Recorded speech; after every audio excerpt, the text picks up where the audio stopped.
CM Chandrababu ఇవాళ అమరావతిలో పర్యటించనున్నారు. అగ్నిమాపక శాఖ కొనుగోలు చేసిన అత్యాధునిక వాహనాలను పరిశీలించి ప్రారంభించనున్నారు. దీనికి తగ్గట్లుగా అమరావతిలోని పరేడ్ గ్రౌండ్ లో అగ్నిమాపక శాఖ ఉన్నతాధికారులు అన్ని ఏర్పాట్లు సిద్ధం చేశారు. ఏపీలో వరుసగా అగ్ని ప్రమాదాలు జరుగుతున్న వేళ ప్రభుత్వం కీలక నిర్ణయం తీసుకుంది. అగ్నిమాపక శాఖ ఆధునీకరణ కోసం భారీగా నిధుల్ని కేటాయించింది.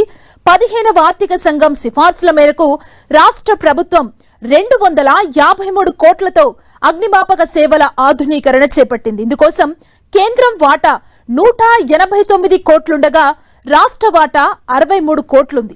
ఈ నిధుల్లో ఆధునీకరణకు 50%, విస్తరణకు 30%, రాష్ట్ర నిర్దిష్ట అవసరాలకు 15%, శిక్షణ కోసం 5% నిధులను కేటాయించారు.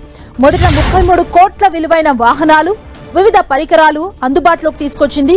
వీటిని ఇవాళ సీఎం చంద్రబాబు ప్రారంభించనున్నారు. అమరావతిలోని పరేడ్ గ్రౌండ్ లో ఏర్పాటు చేసిన ఆధునిక వాహనాలు, పరికరాలను సాయంత్రం 4 గంటలకు సీఎం చంద్రబాబు స్వయంగా పరిశీలించి ప్రారంభిస్తారు. అగ్నిమాపక శాఖ కొనుగోలు చేసిన వాటిలో 25 అడ్వాన్స్ వాటర్ టెండర్లు, 40 క్విక్ రెస్పాన్స్ వాహనాలు, 50 ఇన్ప్లాంటబుల్ రబ్బర్ బోట్లు, 30 BA సెట్ కంప్రెషన్లున్నాయి.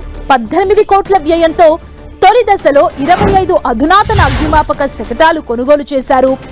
10 కోట్లతో హై ప్రెషర్ పంపులు కలిగిన 40 క్విక్ రెస్పాన్స్ వాహనాలను కొనుగోలు చేశారు. అలాగే 2.5 కోట్లతో 50 ఇన్ఫోటబుల్ రబ్బర్ బోట్లు, 2 కోట్లతో 30 BA సెట్ కంప్రెషర్స్ అందుబాటులోకి తీసుకొచ్చారు.